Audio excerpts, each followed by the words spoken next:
la oposición también. Eso terminó por darle tiempo al gobierno, un poco más de oxígeno, y terminó por congelar, si se quiere, desarticular el tema de las protestas, ¿no? Empezaron un diálogo de paz, la gente se apaciguó, los líderes de oposición dijeron, bueno, vamos a hacer un diálogo de paz con el Papa, se hizo una serie de acuerdos, todos los incumplió Maduro, todos, entonces el chavismo, y por parte de Juan Guaidó, que también Maduro primero recurrió a decirle a Juan Guaidó que por favor fuesen a dialogar. Juan Guaidó lo rechazó, dijo que no se iba a presentar ni se iba a prestar a más diálogos que terminaban esto, dando oxígeno al gobierno o tiempo para poder hacer que les inventaran, como en casos anteriores, tipos de crímenes, delitos o algo así. Bueno, incluso Juan Guaidó no puede salir del país, está básicamente amarrado ahí, de Corte del Tribunal Supremo de Justicia. Muy bien.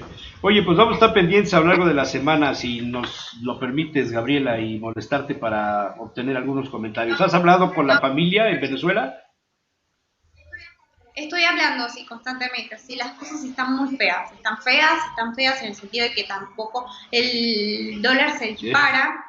Piensen que en Venezuela hay una inflación de 1.700.000%. Ni en la Alemania de la posguerra, ¿no? Ha sido la mayor crisis que ha tenido la historia de mi país, y ya nosotros habíamos tenido una dictadura militar en el 58, cuando cae el 23 de enero del 58, pero esta ha sido la mayor crisis que hemos tenido en nuestra historia y ha sido el éxodo más grande de los latinoamericanos. Nunca había emigrado tantas personas, ¿no? A otros se habían exiliado a otros países. Pero sin embargo hay que ver el tema del contexto internacional, ¿no? Cómo las leyes siguen desamparando a los más vulnerables y cómo siguen protegiendo al más poderoso, ¿no? Esto lo vemos en el caso de Juan Ortega y en Nicaragua, ¿no? El tema de las migraciones son masivas y sigue siendo la gente la que tiene que tomar la decisión de emigrar de cualquier manera, por angustia, por desesperación, por necesidad. Le pasa al venezolano con las fronteras también, y no es el líder o el generador del mal el que termina o debería terminar por retirarse, ¿no? Oye, pues por lo pronto Maduro también anuncia la venta de oro el extranjero para obtener dinero. Creo que los rusos andan planeando encima de Venezuela.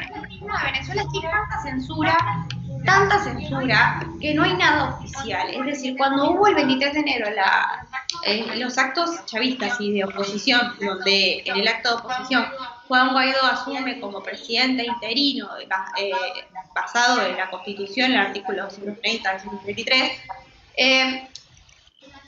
en la televisión no estaban pasando esto, estaban pasando el Chavo en Venezuela. Entonces es increíble cómo la televisión está totalmente inhabilitada, amenazada con salir. Incluso en Venezuela han salido de la parrilla muchísimos canales internacionales, ¿no? Han intentado bloquear Instagram, que es uno de los medios con mayor alcance que ha tenido Juan Guaidó para comunicarse con el venezolano. Han tratado de intervenir Twitter, han tratado de hacer ciertas cosas y medidas para que la gente no termine por enterarse qué es lo que está pasando. Sí, nosotros desde las 8 de la mañana intentamos comunicarnos con Fran Monroy directamente a Caracas, y ha sido imposible con el Skype. Efectivamente, hay un bloqueo. Oye, Gabriela, pues muchas gracias. Un saludo, un abrazo solidario desde México.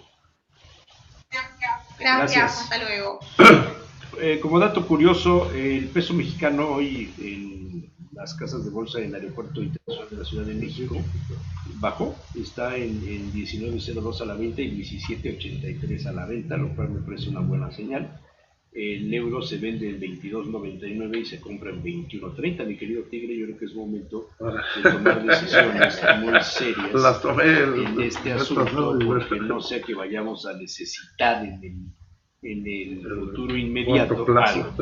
En la mañanera de hoy, el presidente López Obrador, con su característico sentido del humor y su pues esta tendencia, esta vocación que no le conocíamos de dirigir medios de comunicación, pues ya es un noticiario, ¿no? Primero desde aquí, primero este tema, luego el otro, y luego puedo preguntar aquí más allá. Hoy dijo: el pueblo se cansa de tanta pinche tranza. Ya me imagino las reacciones que va a haber en esto. El presidente López Obrador aseguró que no solapará actos de corrupción ni siquiera de ministros de la Suprema Corte de Justicia de la Nación, porque el pueblo, dijo, se cansa de tanta pinche tranza. En conferencia de prensa, la mañanera recordó que a cada uno de los exaccionistas de Grupo Modelo que solicitaron la devolución de 30,000 millones de pesos al gobierno federal del impuesto sobre la renta, por lo que tuvo que hablar con ministros para argumentar por qué no podía proceder. Esto lo contestó hoy el presidente López Obrador a los reporteros que siguen insistiendo en el tema de el dinero del Grupo Modelo. Es impresionante ese dato. Bueno, acuérdate de la venta de Banamex. La venta de Banamex, ahí tienes otro detalle con el Citibank, ¿no? Comentarios, mira que hay comentarios ahorita. A ver, mientras la doctora López checa su WhatsApp. Guadalupe Palacios, saludos. Marco Muñoz, saludos a Humberto. Rosas José Tigres, saludos desde Acatlán de Osorio. Rogelio Sierra Michelena. Desmantelaron por conveniencia los programas ciudadanos en donde el sistema de información que daban los ciudadanos reventaban a los corruptos y pertenecientes a las mafias. Los organismos, por miedo e impresiones de los gobernantes, mataron los comités ciudadanos, dice Rogelio Sierra Michelena. Saludos de Aida Araceli Manso Maldonado, de Adriana Mendoza Muñoz, de Guillermo Pérez y nada más. ¿Qué más? Solo para concluir el tema de Venezuela, una anécdota. Yo estaba ahí en Sol el día de la marcha, el 23 de enero, y de repente dicen, nos da profunda tristeza que el gobierno mexicano no reconozca a Juan Guaidó. Entonces estuve a punto de subirme al templete para decirles que, bueno, el gobierno era diferente, pero que había una gran cantidad de mexicanos que... Te hubieras consagrado. Sí, pero no pude pasar, realmente estaba yo hasta la parte de atrás. Invisible. Iba a hacer campaña desde allá. Eres invisible. Ahí hubieras arrancado la campaña. Ahí hubiera arrancado la campaña, estuvo bien. Pero es importante ver cómo ya hoy, a partir de que cumplió su palabra Pedro Sánchez, había muchos que creíamos que no lo iba a cumplir. Yo dudé. Sí, yo también dudé.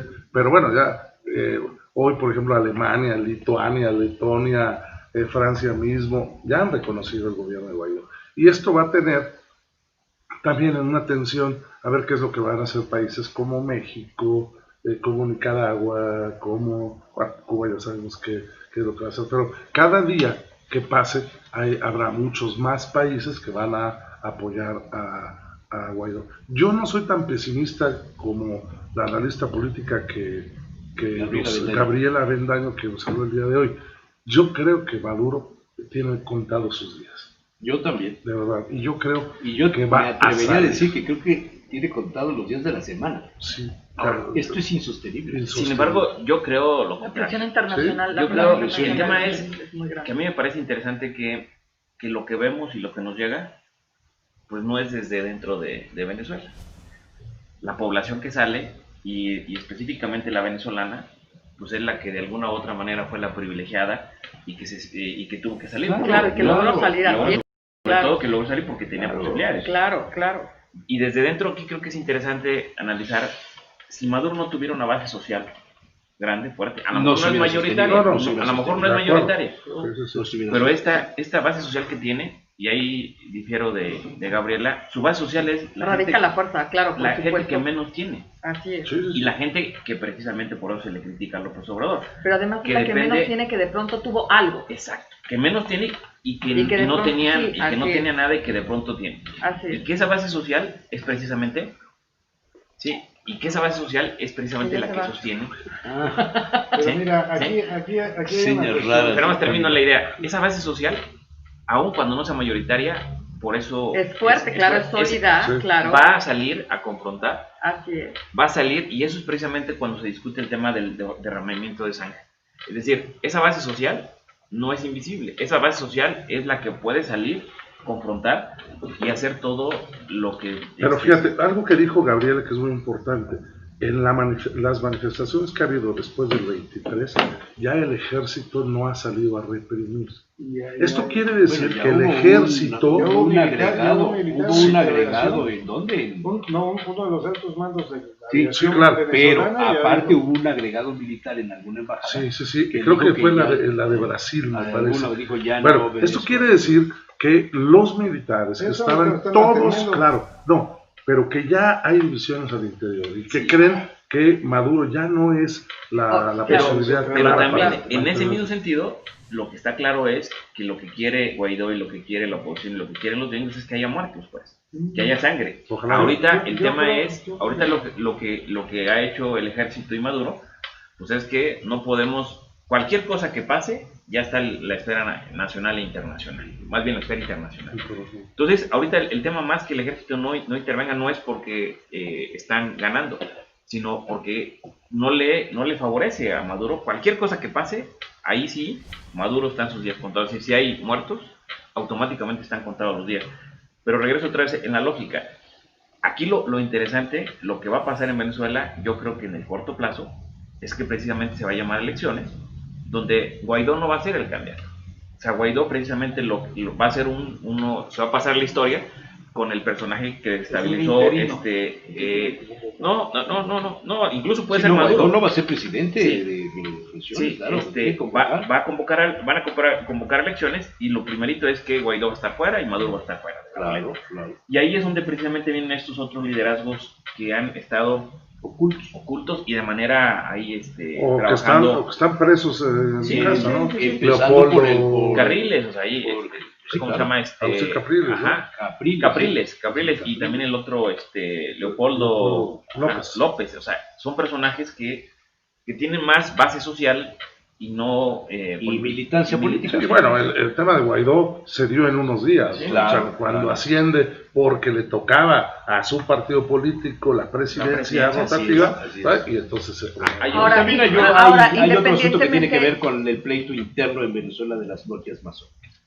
Porque la logia de Maduro y la de Chávez, que está identificada totalmente con bueno, es otro rollo. Y la de Guaidó es la enemiga tradicional de este lugar, ¿no? Sí, incluso hay una columna, me pareció interesante revisar el fin de semana, donde precisamente quién es Guaidó, ¿no? Cómo surge, y, o sea, no es el mejor discípulo, perfil, pues, o claro, sea, sí. de los valores, de lo que Claro. puede enarbolar. Y el último tema que quisiera comentar es, pues también en estos últimos días se ha reconocido que las reservas petroleras más importantes del mundo Las tiene Venezuela. están en Venezuela. No, eso Que se Estados sabe Unidos- de toda la sí, vida. claro, Pero que Estados América del Unidos Norte, tiene un ahorita interés en más América del allá. Sí, o Tiene sea, un interés más allá. pero no era tan evidente, pues, reconocer, o sea, los datos duros. Es decir, no es Irak, no es en el mundo, las reservas petroleras más grandes están. Ahora, la presión internacional también no perdamos de vista esto, en el sentido de que nos vemos, Tigre, buen día, buena semana. Cuidado, no destruyas lo que nos queda sí. destruir. No acabes con el... Bueno. A ver, un poco la idea es esta. No perdamos de vista que la presión internacional y que por supuesto a lo que le está apostando el mundo desde el mundo del deber ser es a respetar la democracia y a poder fortalecer la figura democrática en Venezuela. ¿Por qué? Porque se sabe que la postura de Nicolás Maduro pues evidentemente tiene todo menos el sello de democracia, ¿no? Cuando en las últimas elecciones con las que el señor se vuelve a colocar como líder de esa nación, tuvo el 80% de abstencionismo, ¿no? Entonces, bueno, sí nos hace ver ahí que es necesario fortalecer la figura democrática en Venezuela, independientemente del tema de los derechos humanos y todo aquello que se ha estado violentando, ¿no? Desde hace varios años atrás, ¿no? Sí. Ahora, ¿qué es lo que sucede? Yo lo que veo es este escenario en el que, si bien es cierto, se van a convocar a unas nuevas elecciones en Venezuela, en donde estoy de acuerdo, puede ser que los protagonistas principales ya no sean ni unos ni otros y tendrán que emerger nuevas figuras políticas para poder hacer frente a este proceso. Tampoco perdamos de vista que es un sistema que se ha tejido desde hace mucho tiempo atrás y que por supuesto habrá que tener la óptica y la visión internacional muy puesta sobre Venezuela, con ciertos mecanismos y candados que sujeten este proceso democrático, porque si no es que Venezuela va a caer exactamente en lo mismo. Sí, coincido, doctor, es decir, estamos hablando de que la crítica contra Maduro es porque es antidemocrático. pero la crítica de la oposición es que también son antidemocráticos, pues. Y la manera como llegan es un esquema antidemocrático que es de manera paralela. Y el siguiente elemento, si analizamos de manera dura el régimen de Maduro, ha sido democrático. El tema es que no hay oposición, y no hay una oposición que se haya articulado para ponerle un frente. Pero es que desmantela la oposición. Exacto. Es un esquema. Y cuando la decisión no es a su favor, pues convoca una nueva asamblea. No, o sea, lo que te quiero decir es, sí, en estricto esquema jurídico de lo que es la democracia, se ha respetado todos los procesos. Obviamente, aquí en México también, ¿no? Porfirio Díaz, cada X años hacía su proceso. Pero eso es democracia, José Manuel. No. Sí, eso es democracia. Aquí el tema es que no ha habido oposición real que pueda articular y que le pueda poner un frente al régimen de Maduro, y que eso es lo grave, pues. Sí. Y por el otro lado, nada más que lo que voy, en el tema de violaciones de derechos humanos, si lo analizamos en el contexto internacional, o sea, no quiero hablar bien de Maduro, lo que quiero hablar es de por qué están interviniendo Venezuela, o por qué queremos voltear a ver a Venezuela. Porque ¿quién está la expansión de Cuba? ¿Y quién está financiando? ¿Cómo está el tema del petróleo? ¿Cómo lo está vendiendo? Gas, el petróleo. Exacto. O sea, y ese es el tema. Es decir, Venezuela está en el conflicto de los intereses de Rusia con los Estados Unidos. Exacto. El tema es que Venezuela está en ese parteaguas. En temas de derechos humanos, deberíamos estarnos preocupando por otros países, donde la violación a derechos humanos es peor, pues. Honduras. Sí, o sea, y nos ponen a Venezuela como lo más grave del mundo, cuando realmente no está la situación ahí tan grave como en otras partes del mundo. Aquí el tema es, caemos en el juego de la perversión, ¿no? Y digo, está bien, pues al final no se vale que Maduro esté así y esté actuando, se vale que sea un esquema democrático. Lo que no se vale es que un país, pero no se vale decir internacional de Venezuela, independientemente del grupo de poder ahora y de la lucha de las drogas, tú insistiría mucho en ese tema, pero bueno, tendremos que hacer una mesa de expertos en la materia. Pero el tema es que los venezolanos, sin ningún país se merece tener a un presidente que haya llegado como Maduro y que diga que habla con un pajarito y que ya fue el futuro y regresó. No, esas cosas son excesos.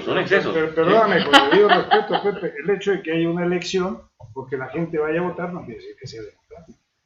Por otra vez, aquí en México, ¿cuántas elecciones no fueron democráticas? Y no vinieron los gringos a querer resolver el tema, ¿no? Muchas. Pero nunca nos manifestamos. Negociaban siempre quién iba a ser el candidato. Y nunca vinieron, o sea, la población. Eso es democracia. Por eso. Pero entonces, eso es a lo que iba, o sea, ¿cuáles son los mecanismos de dememocracia, no? ¿Cuáles son los candados que se supone que se van a tener que colocar para que se lleve a cabo un proceso democrático? ¿Cuántas veces, José Manuel, tú hablaste de que aquí en México era un esquema antidemocrático y los empresarios se organizaban en contra de las elecciones que había? No no ¿Por qué? Porque aquí el tema es que de alguna manera están controladas las instituciones para que no pase lo que está pasando en Venezuela. En Venezuela, o sea, a lo que yo quiero decir es, no estoy hablando bien, lo que quiero decir es que nos generamos como todo un asombro de Venezuela, cuando no es un asombro. Cuando no debería. No debería ser un asombro, o sea, nosotros hemos vivido cosas peores, pues. Sí. Aquí el tema es, otra vez, está en el centro, porque está en los intereses del concierto económico internacional, ahí está Venezuela. Ahí juega un papel protagónico. Y juega un papel protagónico para América Latina. Lo que estaba pasando con América Latina, se desmantela Brasil, y precisamente viene todo este nuevo concierto en América Latina para poder controlar y coartar esas posibilidades, ¿no? Por eso estoy de acuerdo. Yo veo difícil que México se vaya en contra, ¿no? Yo creo que se va a mantener al margen. Claro, tiene que mantenerse, y la postura que está tomando México, que de pronto nos llama la atención y quisiéramos, en la filosofía popular, decir, bueno, México debe de apoyar, México debería de actuar de otra manera. Yo creo que la posición que está tomando México es una posición de prudencia, de cautela, ante un escenario que evidentemente habrá que esperar todavía algunos desenlaces, algunas situaciones, ¿no?, que permitan tener un poco de mayor claridad en el fondo de lo que está sucediendo, pero creo que sí es bastante cautelosa la postura. De hecho, no olvidemos que México fue el último país que reconoció a la República Española y lo tuvo aquí en el país, ¿no? Y la última de, vamos a decirle, Claro, cuando abrió las puertas, embajada por del supuesto. exilio, el la exilio. última embajada de la República Española, Estuvo en- cuando ya todo el mundo reconocía a Franco, excepto México. ¿Y se Estaba aquí en equivocó? México. ¿Y se equivocó México? No lo sé. Precisamente, no se equivocó, porque Yo al creo que final... es cautela, o sea, finalmente Sí, o sea, estamos al final hablando de cautela los en errores una situación y de al final- Son como las emergencia. posturas que está siguiendo y que ha seguido México desde hace chorro de tiempo con Cuba. Era el único que reconocía a Cuba. ¿Y se equivocó? Pues yo no lo sé. O sea, en No el lo concierto sé. internacional y en la historia, o sea, es interesante, Espera. los historiadores. Los historiadores... Nunca sabremos cuando- si se equivocó o no, porque nunca tuvimos la posibilidad de lo que. O sea, ¿qué pasaba? los historiadores, pero sí podemos hacer el análisis, pues. Los Bueno, es que historiadores en han- México, en el caso de Cuba, yo creo que sí hay un asunto muy especial, como luego en Nicaragua, porque México fue el trampolín, la catapulta para la invasión de la isla. Sí.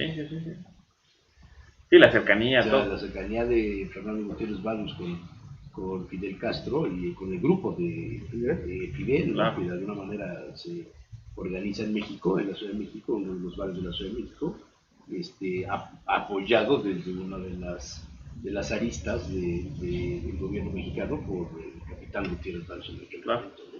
En el caso de Nicaragua, pues se le da cabida a todo el sandinismo, ¿no? Creo que está terrible, A los pero... contras que les Ujú. llamaban en aquel momento, y que luego cuando López Portillo desconoce a Somoza, en ese momento es cuando se inicia realmente la gran avanzada, ¿no?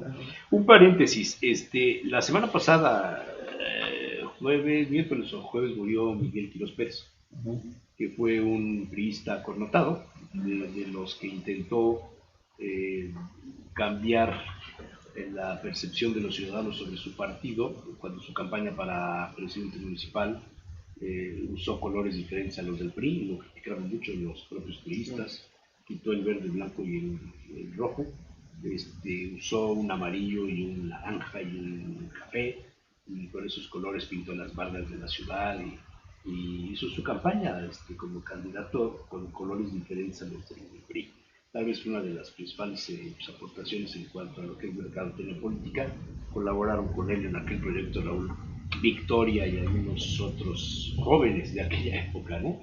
Y pues ahí Miguel hizo una tarea como presidente municipal muy interesante, puso de moda el tema de recoger la basura en la noche, jaló a varios empresarios a ocupar cargos, Chito Gutiérrez, por ejemplo, fue uno de ellos, ¿no? Y bueno, pues Bravo, ¿no? También, no sé si viva Bravo, ¿todavía vive Bravo? Bravo, el de los almacenes Bravo, el de Bravo y compañía, también estuvo en el gobierno.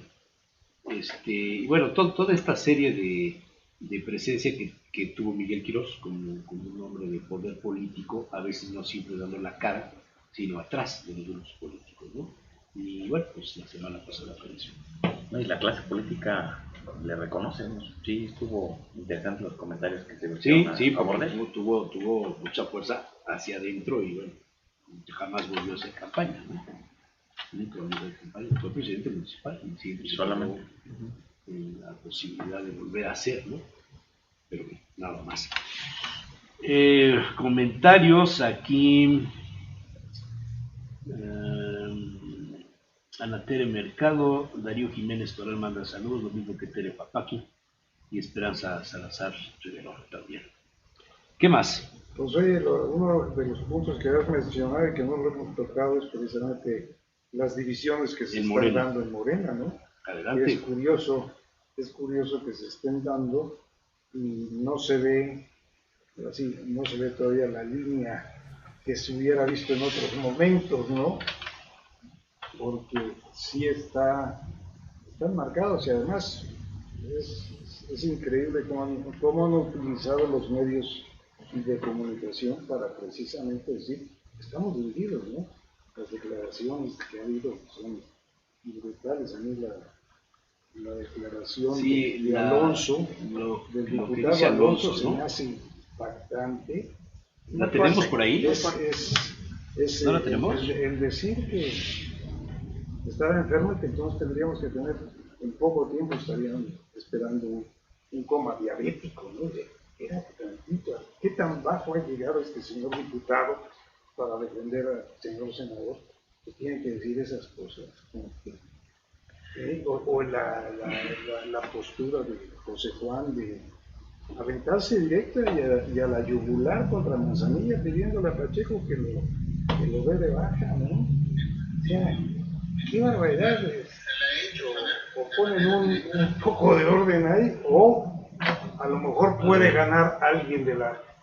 Ahora, de los que escuchemos no lo que dijo Héctor. Esta situación, en lo personal, se la he hecho saber de manera directa a la presidenta Yekel, porque consideraría yo una cobardía no decírselo. ¿Me explico? Porque no podemos ir a un proceso y que a media campaña, en 2 meses, tengamos que enfrentar un coma diabético. O sea, siendo prácticos, nada más. Porque no sé, diputado, ¿cuánto nos costaría los poblanos una nueva elección? Otros 500 millones de pesos nada más. Bueno, por eso es el deber de un político y de las políticas que están aquí, y los señores presidentes, es salvaguardar al Estado. Yo siento que el compañero Barbosa ya cumplió la fase que le tocaba, y muy dignamente, porque hasta el último momento ha estado de pie de lucha. Es un luchador. Le deseo se restablezca, pero desde nuestro punto de vista, en este momento, la mejor opción que tenemos es el senador Armenta. Además, miren, hay algo importantísimo. La campaña, el debate, el litigio electoral tienen un costo de desgaste político en la imagen del senador Barbosa. Ya mucha gente no lo ve así. Y ahora una campaña, enfrentemos una campaña sin Andrés Manuel López Obrador en la espalda, no va a ser lo mismo, señores. También. Por eso es que somos realistas políticamente. Necesitamos al de mejor imagen, al más fuerte y al más preparado en este momento. Y ese es Alejandro Armenta. Ahora, con esto que comenta José Manuel, de que está dividido, sí, la verdad es interesante cómo vemos a un Morena dividido, pero eso es parte también de la naturaleza de la izquierda. Es decir, ¿qué es mejor que veamos lo que pasa, lo que dentro del partido? La izquierda nunca está unida. Exacto. O sea, porque si no vemos eso, es la parte de la caja oscura de los demás partidos. Tratan de en lo oscurito resolver sus temas, sus diferencias, al generar los acuerdos, y ya no sale con un tema abierto. La izquierda por eso también truena, porque no lo hace en lo oscurito, sino lo hace abiertamente, porque sus adeptos o sus simpatizantes pues quieren eso, o sea, quieren que estén en contra y que abiertamente digan estoy en contra de un tema social, de un tema económico, de un tema político, y si no lo hacen evidente, pues pareciera que están traicionando a ese tipo de población. Sí, lo que hace la izquierda también está predestinada pues a romper en un momento y a perder esas posibilidades, esas posiciones. Pero aquí lo interesante es qué es mejor que ver esto o ver lo otro dentro de la caja. No estamos acostumbrados a esto. A mí me parece interesante que qué bien que estén ahí abiertamente pugnando mientras no se desestabilice un Estado, mientras no se desestabilice las instituciones que gobiernan, es decir, mientras no se estabilice el municipio de Puebla, mientras no es el ejercicio, digamos que es el ejercicio normal, ¿no? Del aparato político y del aparato, por supuesto, partidista, ¿no? Simple y sencillamente. Este debate interno en los partidos en donde se tienen que poner de acuerdo, en donde tienen que... El doctor Doher, ¿no? Pues el doctor Doher, al decir yo quiero, está empezando a hacer una pre-campaña, entonces... Como los periodos son muy cortos, pues vamos a hacerlas. Entonces es esa, pero la virulencia... O sea, yo no veo mal que estén peleándose por el poder, no, lo que veo mal es el argumento. La virulencia que están utilizando. O sea, no hay necesidad de esa virulencia. Ahora, yo diría que en ese sentido habría que pedirle a Alejandro Armenta-Mier sus últimos exámenes médicos, para saber si no tiene alguna enfermedad que no sabemos los demás, porque en el caso de Barbosa sabemos que tiene diabetes, porque él así lo manifestó, porque le cortaron un pie porque se descuidó por una camioneta que fue a hacer en la Ciudad de México para apoyar no me acuerdo qué movimiento, y ahí es donde se le originó. ¿No? Pero y todos los demás están 100% sanos. O Rafael Moreno Valle. O Rafael Moreno Valle, pues, tenía una enfermedad del corazón que poco sabíamos. Y que duró, nunca le impidió, ¿no? Nunca se murió de eso, ¿no? Sí. Por ejemplo. Ahora, y en esta... Pero, o sea, es un motivo suficiente, yo creo que es el tema, ¿no? Sí, yo creo que es un desacierto de... Es un desacierto, es un acierto de Claros. Pero esto también es algo muy normal y muy común que suceda dentro del debate interno a los partidos y hacia el exterior, lo que permea la sociedad. Al final habrá que buscar el mínimo hilo conductor, ¿no? Para pegar, para golpear, para criticar, para analizar, para como quieran, ¿no? Sí. Pero al final es este punto. Entonces ahora estamos detenidos en donde si es cuestionable la salud de... Pues si no es la salud, vamos a cuestionar el coche. Y si no es el coche, vamos a cuestionar el color. O sea, creo que en el tema... A ver, bueno, a lo mejor la palabra no te gustó, pero el fondo de la idea es esa. O sea, creo que ese es lo que enriquece de alguna manera el análisis político, en el sentido de que cualquier situación habrá que buscar esta vena, ¿no? Este hilo conductor para poder... yo lo que creo es que con base a lo que dice la doctora, es decir, el debate debe de subir, pues decir, si agarramos a Barbosa y agarramos a Alejandro Armenta, pues tiene muchos más atributos Alejandro Armenta. ¿Y solamente ellos? O sea, ¿por qué no me estoy refiriendo también que nació en la sierra, podemos poner a todos, pero es decir, el debate no debe ser un tema de salud o un tema, aquí el debate es elevemos un poco, por Dios, si el diputado quiere hacer crecer a Armenta, no a través de esto. Hay otras mejores virtudes que poderle sacar, ¿no? Pepe, exactamente. Permíteme un segundo. Es que toca la enfermedad de Armenta para decir puede venir un coma diabético. Y la elección nos cuesta otros 500 millones de pesos y no tenemos dinero. O sea, espérate, ¿dónde andas? Sí, ahora, a mí me acuerdo también de varias reuniones en el PRI que se filtraron en los medios, donde varios priistas se fueron duro y a la cabeza, incluso cuando estaba Mitt, creo que llegó las primeras veces. Y donde puso muchos temas pues parecidos a esto, es decir, a ver qué estamos haciendo, ¿no? Con el PRI. Y esto no se utilizó en un sentido erróneo, ¿no? Pero fueron otros argumentos. No, fueron muy parecidos de todo. No de enfermedades. Pero otras cosas que no fueron tampoco para exaltar a de mezquindad, de usar la enfermedad de con el caso de mí no es ni siquiera pero priista. Vuelvo al punto, no importa, habrá que buscar por dónde. Es distinto decir, este señor ni siquiera es priista, ¿por qué tenemos una gente que era el argumento más fuerte que utilizó ese grupo de Hernández y Genis? No utilizaron ni enfermedades ni cosas personales. Sí, fueron muy duros y descalificaron muchas cosas, no solamente eso. Pero descalificaron el PRI y todo. En el sentido de que por qué el PRI tenía que traer un externo y no necesariamente un priista. Me encanta que todo el material que les mando de información lo lean. Fíjense bien, Puebla hoy día está inserta en la discusión de los grandes intereses del Morena, no del PRI, de los grandes intereses de Morena. Y en ese concierto, a un lado está Osorio Chong, sería el representante de la fuerza morenovallista dentro de este grupo, y de los intereses de los poblanos, de los grupos locales, que gracias a eso es que Beno Pacheco surge como a esa identidad que encuentran los grupos políticos de Puebla con la decisión de que sea Pacheco, ¿no? Entonces, por eso votó el PAN y todos. Claro, ¿cómo se van a pelear con Puebla? Por favor. Entonces, ¿qué sucede? Destapan a Alejandro en Tlaxcala. ¿Por qué Tlaxcala? ¿Por qué Monreal, no? Monreal, andaba de gira allá. Monreal. ¿Por qué Monreal? Todo el mundo sabe que Monreal y López Obrador traen un desgaste. Todo el mundo sabe que Monreal y Yerko Polevsky traen un desgaste, ¿correcto? Entonces, y a la secretaria de Gobernación también traen un desgaste. Entonces, Monreal destapa y suelta el asunto y lleva de compañero a Armenta a Tlaxcala, y la compañera senadora de Tlaxcala destapa a Armenta en un evento del estado de Tlaxcala, volteando para Puebla, que estamos a 10 metros de distancia de una calle que es el ancho de la calle, ¿no? Lo vamos a dividir de Puebla y Tlaxcala. Y entonces se levanta todo este asunto, que ya se venía preparando desde hacía tiempo, porque había gente que en el anterior ya pensaba que Armenta pudiera ser el interino, dijeron no, porque él ahorita en el Senado tiene mucha fuerza. La verdad es que tiene mucha fuerza en el Senado.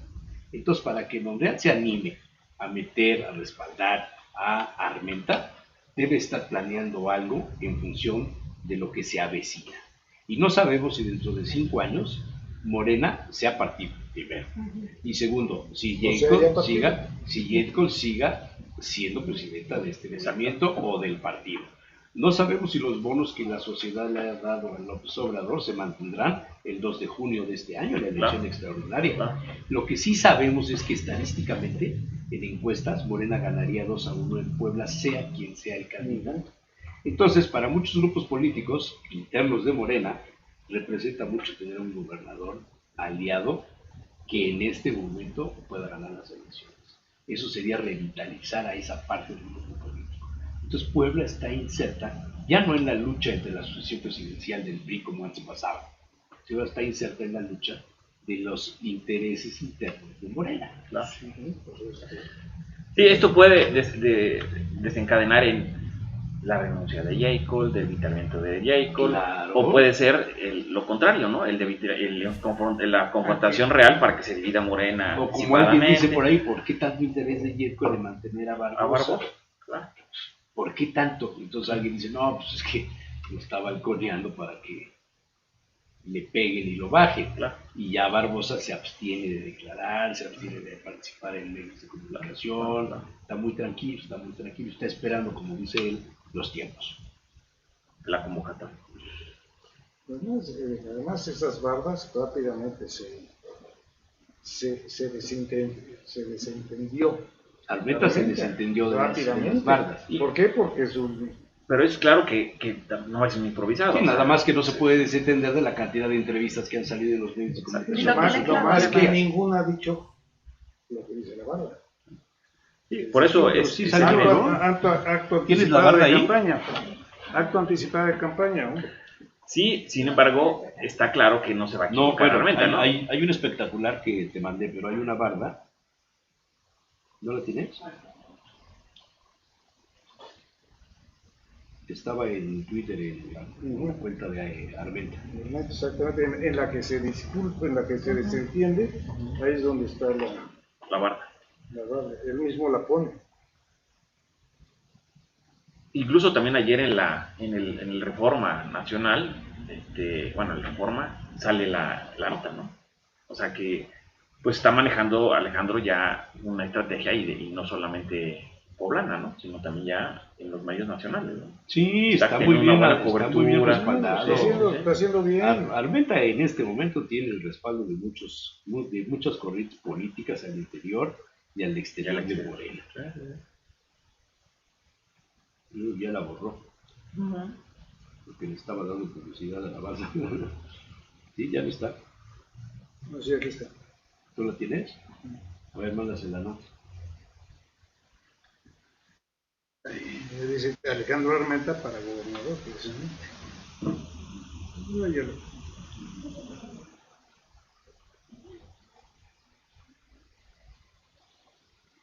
Pues bueno, pues ahí el tema de Alejandro Armenta da la posibilidad también de ver también a la senadora Nazi también, ver quiénes más en Morena pudieran ser aspirantes, y eso creo que también eso vuelve significativo. Es decir, antes solamente veíamos y se manifestaba que solamente podía ser Barbosa, ¿no? A partir de esta irrupción que hace Alejandro Armenta. Al fondo la barra está flotando. Dice Morena, la esperanza de México, Alejandro Armenta para gobernador. O sea, acto anticipado de campaña. Sí, eso se lo colgó a alguien y ya le fastidió. Sí, claro. Es lo que te digo, la lucha está brutal. Sí, no, pero también ahí en la ley también está claro, ¿no? O sea, por eso luego se desentiende, ¿no? Ahí lo que tiene que hacer es... Sí, pero ahí está la barda. No, pero lo que tiene que hacer él es formalizar esto ante el INE, ¿no? De tal manera que no es... ¿Y de quién es esa barda? Es de la casa de un primo de Alejandro. Ahí sí ya no se puede entender. No, pues sí. El primo la pintó, ¿no? Sí, digo, pero ya Bueno, tiene pero un ya tema es el vínculo más directo. más directo. No, pero sí está. ¿Qué más?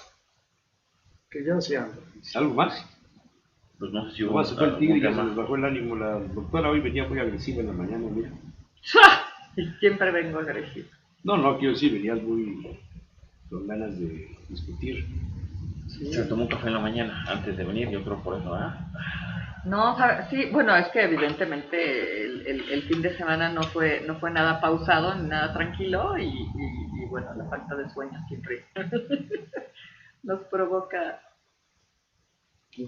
una falta de irrigación cerebral para poder responder. Yo he dormido sábado y domingo como un bendito. Ahora, pero lo que 24 de 24. Pero lo que sí es un hecho que este inicio de semana no se parece a en muchos temas, como No, bien claro, lo por mencionaste. supuesto, hay que mantenernos Pues nada más atentos con la porque mañanera de hoy. se va a Sí, sí, desarrollar está. el escenario de una manera muy interesante. Y esto pues habla de que el día de asueto también hay muchos temas que se quieren manejar en agenda para que no crezca, ¿no? Pero yo creo que estos van a crecer. Y además también es interesante analizarlo sin ser, por supuesto, psicólogos ni nada por el estilo, y tampoco teniendo las herramientas ni el material para poder hacer un diagnóstico de personalidad en cada uno de los actores políticos, pero creo que sí sería, por lo menos desde nuestra óptica, desde nuestra visión, ¿no?, cercada en los ámbitos en los que nos desarrollamos como profesionistas,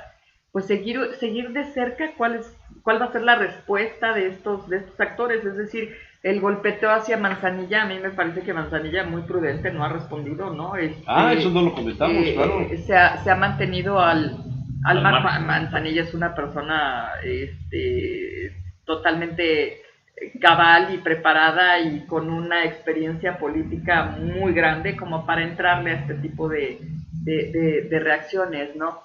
Pero sí hay que ver también la personalidad de José Juan, el cómo se van moviendo este tipo de cosas. Creo que esto también Son nos puede, grupos diferentes. claro, nos puede llevar Dentro de la misma corriente. a tenerla, claro, por supuesto, a tener la atención puesta ahí, ¿no? Y otra vez, no se me hace excesivo lo de José Juan, pues porque es precisamente, para eso están también este tipo de voces en el legislativo, ¿no? Y me parece también muy prudente de Manzanilla no confrontarlo, es decir, al final los dos ganan, pues. Claro, ¿sí? por eso te digo, desde sus posturas, desde sus personalidades, ellos mismos van tomando la posición, ¿no?, en el tablero dentro de Morena, del hecho que José Juan para ver qué va a estado pasar. muy callado. No, José Juan llevaba 3 semanas muy callado. Realmente, para como venía desde que tomó posición, como que le había bajado un poco, ¿no? Precisamente para lo del nombramiento antes del nombramiento del señor Pacheco, gobernador interino, se mantuvo muy ecuánime, no hacía declaraciones. Había otros que declaraban y él calladito, etcétera, etcétera, y de repente, ¡pum! Viene lo de Manzanilla, ¿no? Oye, hubo nombramiento la semana pasada, que fue como fueron los que ocasionaron la secretaria de Salubridad, Ojeda. Sí, y revivió al... Y el regreso me dio mucho gusto, por Jesús Lorenzo Arún Ramé, que es una gente de primerísima, un hombre decente, un médico que estuvo ya en el servicio de salud hace años con Melquiades Morales, ahora es el director del ISTEP Puebla. Saludos al querido tocayo. ¿Algo más, compañeros y compañeras? Iniciamos bien la frase. Y la gente se cansa. Y el frío ya bajó un poco. Y el frío ya bajó un poco, pero mira cómo anda. Llevamos 2 días más o menos. Aunque dice Nat que todo apunta que hoy va a ser frío. No, según esto no. ¿La mínima 9? No, la mínima 9 ya es muy buena. Ya pasamos. Bueno, andábamos en estaba 6. 1 a 0. Sí, hoy tenemos la máxima de 26 en Puebla, mañana 9:27, miércoles 9:28, jueves 10:28. No, ya. ¿Estás dando la hora ya? No. Bueno, ya nos vamos porque me duele muchísimo esto. Qué bárbaro. Tanto toser. ¿Sí les ha pasado? Tanto toser. Llega un momento en que ya no puedes toser. No por otra cosa, porque el estómago ya no. Y eso no sé cómo se quita el dolor. Pues descansando. Porque es el muscular, ¿no? Descansando, te mueves tantito, entonces. Bueno, es ¿Qué? parte de... Bueno, tú porque no eres humana, pero los humanos sufrimos de esas cosas. Mañana martes, Yo robot. Fritz Glockner, por la vía telefónica, director de Educal en su papel de periodista. Oscar López Hernández, David Villanueva, David Méndez y Noix Balaguer. Mañana sería interesante saber cuáles son, en qué se basaron para decir que la gente no lee por los altos precios. Pues hoy viene un dato hoy donde dice en Universal que de cada 10 libros 4 son piratas. Entonces quiere decir que la gente sí lee, pero no se registran las ventas de los libros. No lo sé, o sea, a mí me llamó mucho la atención que se fue del elemento. Yo creo más en que no se acostumbra desde chico la gente a leer. Exacto, es un tema de cultura, de educación, de... Quizá. Exacto. Quizá. Nos vamos. Gracias, Nat.